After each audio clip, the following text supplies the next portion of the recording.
saudara, jangan gertak-gertak. Saya bisa gertak juga, saudara, bisa dihukum menghalang-halangi penyidikan penegakan hukum. Jadi jangan main ancam-ancam begitu. Kita nih sama, soal bicara kewenangan. Menurut Perpres kewenangan Polhukam itu A, B, C, D, tidak berwenang mengumumkan. Loh, saya tanya, apa dilarang mengumumkan? Kalau tidak berwenang, apa dilarang? Kalau di dalam hukum itu sesuatu yang tidak dilarang itu boleh dilakukan. Loh, saya Anda mau diinterupsi lah, interupsi itu urusan Anda. Masa orang ngomong diinterupsi, nantilah Pak. Saya kan tadi sudah bilang, pakai interupsi tidak selesai-selesai kita ini. Lalu nanti saya yang interupsi dituding-tuding lagi. Saya tidak mau. Artinya kalau begitu, misalnya saya membantah lalu di sini ada berteriak keluar, saya keluar. Saya punya forum. Saya setiap kesini dikoroyok, belum ngomong sudah diinterupsi, belum ngomong diinterupsi. Waktu kasus itu juga, waktu kasus Sambo, belum ngomong sudah diinterupsi, dituding-tuding, suruh bubarkan. Jangan begitu dong. Mati ya mic-nya.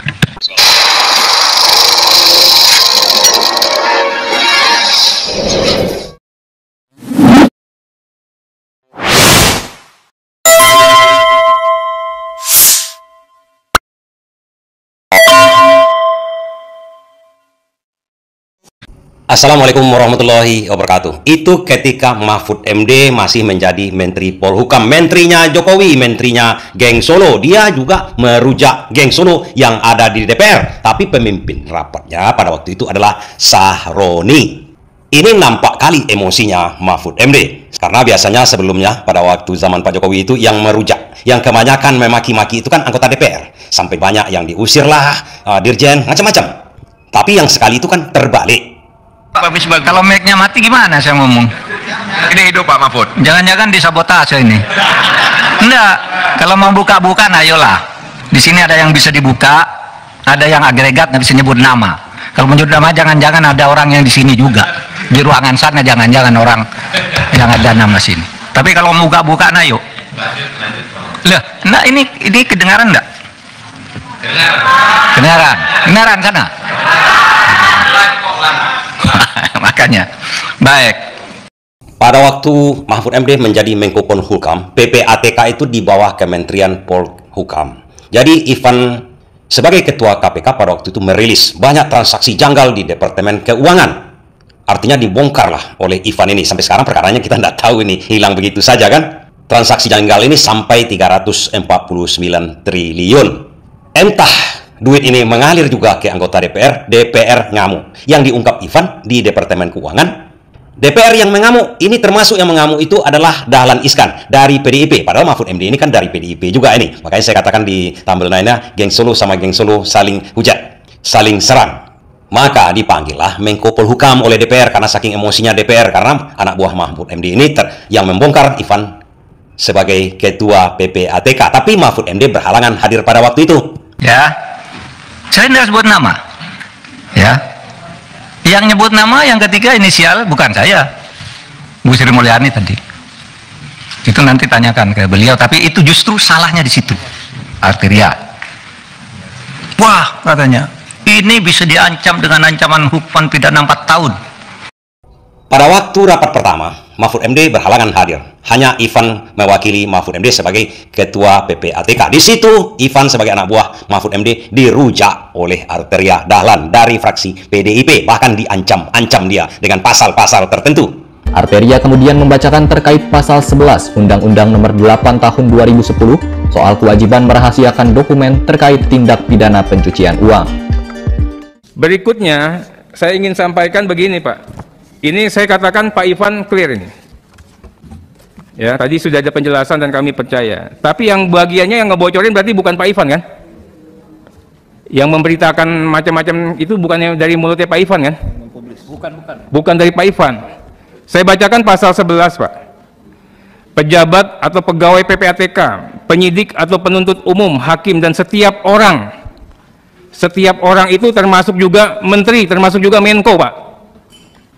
Ya, yang memperoleh dokumen atau keterangan dalam rangka pelaksanaan tugasnya menurut undang-undang ini wajib merahasiakan dokumen atau keterangan tersebut. Sanksinya Pak, sanksinya setiap orang itu dipidana dengan pidana penjara paling lama 4 tahun. Ini undang-undangnya sama, Pak. Ini bisa diancam dengan ancaman hukuman pidana 4 tahun. Karena itu lalu terpancing si Boyamin itu ngelaporin betul. Meskipun dia guyon sebenarnya. Biar yang dipanggil itu menjelaskan, katanya biar Pak Arteria, kalau dia mati dipanggil oleh polisi. Karena ada laporan, lalu apa salahnya? Itu kata si Pak Boyamin. Begini, saudara, apa dasarnya melapor ke ketua? Loh, saya ketua, jadi dia boleh lapor, boleh saya minta. Loh, kamu kan ke Pak Harto, ke Pak Presiden, kenapa lapor ketua? Ya memang kenapa saya ketua diangkat oleh Presiden, ada SK-nya. Terus untuk apa ada ketua, ada komite? Kalau tidak lapor, kalau saya tidak boleh tahu, itu satu, ya. Itu bisa dihukum 10 tahun. Beranikah saudara Arteria bilang begitu kepada Kepala BIN, Pak Budi Gunawan? Pak Budi Gunawan tuh anak buah langsung presiden, ya, bertanggung jawab presiden, bukan anak buahnya Menko Polhukam. Tapi setiap minggu laporan kayak ini resmi, info intelijen kepada Menko Polhukam. Coba saudara bilang ke Pak Budi Gunawan, Pak Budi Gunawan, menurut undang-undang BIN bisa diancam 10 tahun penjara, berani enggak? Menurut pasal 44. Kan persis yang saudara baca kepada saya, bahwa kalau menyampaikan ke Menko Polhukam 10 tahun Pak BIN nyampaikan, bukan ke presiden tapi ke saya nih. Ini bulan Maret ada nih. Kok terus nggak boleh, gimana? Apa gunanya ada? Dan ini penting saudara. Karena apa? Ya, karena saya bekerja berdasar info intelijen. Misalnya ada kayak gini, saya nggak bocorkan di sana, tapi tahu besok akan ada demo di sana. Kekuatannya sekian orang, korlapnya ini, kekuatan polisi yang diperlukan segini, sehingga saya tidak perlu rapat tuh kecil. Oh ini serius. Itu info intelijen, masa saya tidak boleh ngomongkan gitu? Tiap malam saya dengan Pak Budi Gunawan nih, di WA saya nih, info intelijen, Pak besok nampaknya ada demo di sana Pak. Oh iya Pak, sudah itu korlapnya ini kekuatannya segini aja Pak. Cuma cukup di Polsek, cukup di Polres, atau harus di Mabes. Kalau sudah perlu Mabes, saya undang rapat. Dan itu info intelijen, masa tidak boleh? Lalu mau dihukum 10 tahun Pak Budi Gunawan, untuk tugas dia bukan wahan Menko Polhukam, tapi selalu ngelapor resmi malahan kepada saya, ya. Nah oleh sebab itu saudara, dan ini sudah lakukan banyak nih. Kok saudara baru ribut sekarang? Nih umumkan, dan saudara diem aja sejak dulu nih. Kita yang mengumumkan kasus Indosuria, yang sampai sekarang bebas di pengadilan, kita tangkap lagi karena kasusnya banyak. Itu kan PPATK, kok baru ribut soal ini? Lukas NMB ketika ditersangka ngamuk, rakyatnya turun, saya panggil PPATK, umumkan, uangnya di freeze. Kalau tidak begitu tidak bisa ditangkap dia. Kita tahu dari Mbak Intelkam Polri misalnya, itu gimana di Papua menurut Intel Pak, nasinya, cateringnya setiap hari turun, itu sudah tidak ada kekuatannya. Itu kan Intel, masa tidak boleh? Nah oleh sebab itu saudara, jangan gertak-gertak. Saya bisa gertak juga saudara, bisa dihukum menghalang-halangi penyidikan penegakan hukum. Iya, dan ini sudah ada yang dihukum 7,5 tahun, namanya Verdik Yunandi. Ya kerja-kerja kayak saudara itu, orang mau mengungkap dihantam, dihantam. Ingat kan? Itu saya bisa saudara menghalang-halangi penegakan hukum. Itu Verdik Yunandi masih ada itu. Saya sama saudara kan kerjanya dengan Verdik Yunandi, melindungi Setia Novanto kan, nggak boleh dia ini lalu laporkan orang, semua orang dilaporin sama dia. Ya kita bilang ke KPK itu menghalang-halangi penyidikan, menghalang-halangi penegakan hukum, tangkap. Jadi jangan main ancam-ancam begitu. Kita nih sama saudara. Oleh sebab itu saudara, saya ingin menegaskan itu kepada Pak Arsul, harap jangan dipotong. Pak Arsul bicara kewenangan, menurut Perpres kewenangan Polhukam itu A, B, C, D, tidak berwenang mengumumkan. Loh, saya tanya, apa dilarang mengumumkan? Kalau tidak berwenang apa dilarang? Kalau di dalam hukum itu sesuatu yang tidak dilarang itu boleh dilakukan. Nah, Anda dari pesantren nih, saya bacakan dalilnya, wal aslu fil uqudi wal muamalah as-sah hatta yaqumu dalilun alal batalani wa tahrim. Pimpinan, izin pimpinan. Boleh bicara? Nanti dulu. Nggak, menurut saya biarkan Gini, menjelaskan dulu dong. Nanti gini. Bicara. Saya mohon izin ke pimpinan. Boleh nggak saya bicara? Nanti dulu. Oke, nanti dulu. Silakan. Jadi setiap urusan itu kalau tidak ada larangan, boleh, kecuali sampai timbul hukum yang melarang. Itu pesantren kan?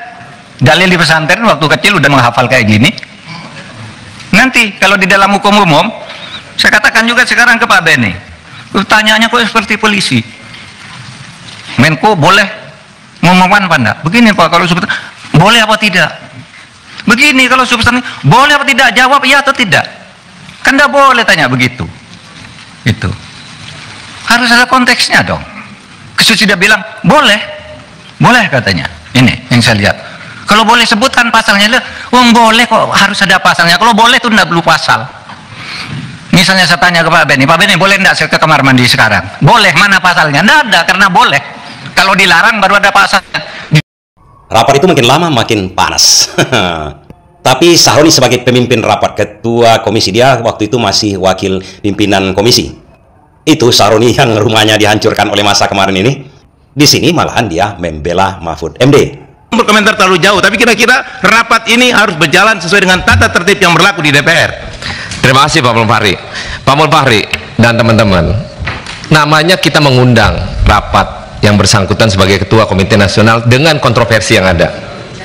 Tapi kalau akhirnya yang bersangkutan menjelaskan dulu dengan apa yang terjadi, dengan mengklarifikasi yang terjadi belakangan terakhir, tidak salah sebenarnya. Kalau kita lihat di sini Sahroni ya memang pikirannya benar sebenarnya. Cuma entah kenapa kemarin mungkin slip tongue, salah ucap dia kemarin itu. Saya merasa sedikit agak arogan sehingga menghina penduduk Indonesia ini, orang yang tolol yang mengatakan gaji DPR bla bla bla itu, sehingga emosi publik kan tercerabut. Tapi kalau kita melihat di sini anggota DPR itu hampir sama saja mungkin kan. Tapi yang penting sebenarnya kawan-kawan, orang-orang seperti Mahfud MD ini kan tergabung dalam geng Solo kemarin itu kan. Ini yang penting sebenarnya. Dia tergabung dengan geng Solo. Yang dirujaknya itu adalah pemimpin pemerintahan di zaman geng Solo.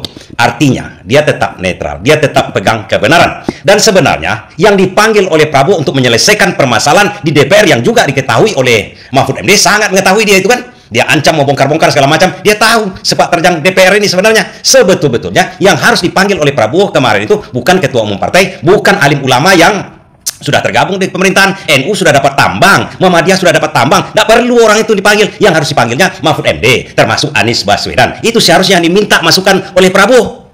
Kenapa saya katakan begitu? Karena tuntutan yang betul-betul, tuntutan kemarin dari mahasiswa itu adalah undang-undang perampasan aset. Itu sudah pernah juga diusahakan sedemikian rupa oleh Mahfud MD. Saudara, saya ingin mengusulkan begini, sulit memberantas korupsi itu. Tolong melalui Pak Bambang Pacul, Pak, tolong Pak, undang-undang perampasan aset tolong didukung Pak, biar kami bisa ngambil begini-begini nih Pak. Tolong juga pembatasan belanja uang kartal didukung Pak, karena orang korupsi itu Pak nurunkan uang dari bank 500 miliar dibawa ke Singapura, ditukar dengan uang dolar, lalu dia bilang ini menang judi karena di Singapura judi sah, lalu dibawa ke Indonesia sah, padahal itu uang negara Pak. Itu pencucian uang Pak. Nah sekarang mari kita batasi, kalau belanja 100 juta Anda keluarkan dari bank mana, kirim ke bank mana. Jangan dari orang bawa koper tuh, yang satu kopernya berisi kertas, yang satu berisi uang, ditukar di atas pesawat. Itu yang banyak terjadi. Nah satu yaitu undang-undang perampasan aset. Saya kira kemarin DPR dari Komisi 3 sudah ada yang bersuara agar Presiden segera mengirimkan surprise. Tolong, kami mengajukan sejak tahun 2020 dan sudah disetujui dibalik, tiba-tiba keluar lagi ketika akan mulai ditetapkan sebagai prioritas utama. Padahal isinya sudah disetujui oleh DPR yang dulu. Pemerintah lalu memperbaiki yang dulu oleh pemerintah dengan disepakati. Kami mohon disetujui, kami akan lebih mudah. Itu seperti ngambil itu Pak. Itu pencucian uang juga tuh. Dana BLBI. Dana BLBI itu 111 triliun Pak. Nggak bisa diambil. Lalu kami minta impres, Pak, buat impres kepada saya ambil. Nggak, ya berhenti berdebat. Saya ambil dulu, nanti ke pengadilan, kalah enggak apa-apa. Dapat sekarang ini 29,9 triliun. Ada yang kalah di pengadilan 2, tapi tidak menggugurkan hutang, tapi karena pencucian uang. Barangnya dijaminkan ke pemerintah dengan surat tanda tangan di atas meterai, tapi sertifikatnya tidak diserahkan, lalu dijual. Ketika mau diambil, ketika kami sita, ternyata sertifikatnya sudah dimiliki oleh anaknya. Kalah di pengadilan, tidak apa-apa, tapi hutangnya tetap. Gitu. Tapi kalau ada undang-undang perampasan aset, kita bisa tangani, Pak, itu semua. Makanya dulu awal kami masuk ke sini, mohon ini undang-undang perampasan aset dan pembatasan belanja uang tunai ini bisa, mungkin akan menyulitkan, memang tidak selalu sempurna, tetapi saya kira ikhtiar kita harus dilakukan untuk itu. Pak Mahfud tanya pada kita, tolong dong undang-undang perampasan aset dijalanin. Republik di sini ini gampang laksananya nih, lobbynya jangan di sini, Pak. Ini Korea ini semua menurut bosnya masing-masing. Di sini boleh ngomong kalah, Pak. Bambang Pacul ditelepon, Ibu Pacul berhenti, siap. Ini laksanakan Pak. Jadi 2 presiden pernah nanya sama saya, pembatasan uang kartal sama ini RUU ini yang mana ya, Pak Presiden? Kalau pembatasan uang kartal pasti DPR nangis semua. Kenapa? Masa dia bagi duit harus pakai e-wallet, Pak? E-walletnya cuma 20 juta lagi, nggak bisa, Pak. Nanti mereka nggak jadi lagi. Oh iya. Saya terang-terangan ini, gitu loh. Mungkin perampasan aset bisa, tapi harus bicara dengan para ketum partai dulu.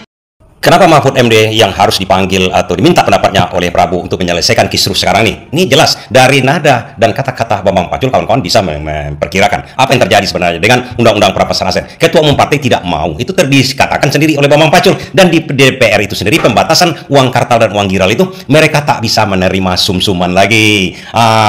Barang-barang yang smokil-smokil, suap kiri kanan, penambahan pendapatan, ini yang harus diminta pendapatnya oleh Prabowo. Itu harus Prabowo sendiri yang mengundangkan, membuat perpu. Nggak bisa mendukung saja, karena persoalan demo-demo kemarin tuh sebetulnya inti permasalahannya undang-undang perampasan aset itu tak clear-clear. Sampai Mahfud MD pun dengan sangat berani, dia sebenarnya dari fraksi PDIP, itu orang dekat Megawati, yang dihantamnya itu di situ itu adalah Megawati.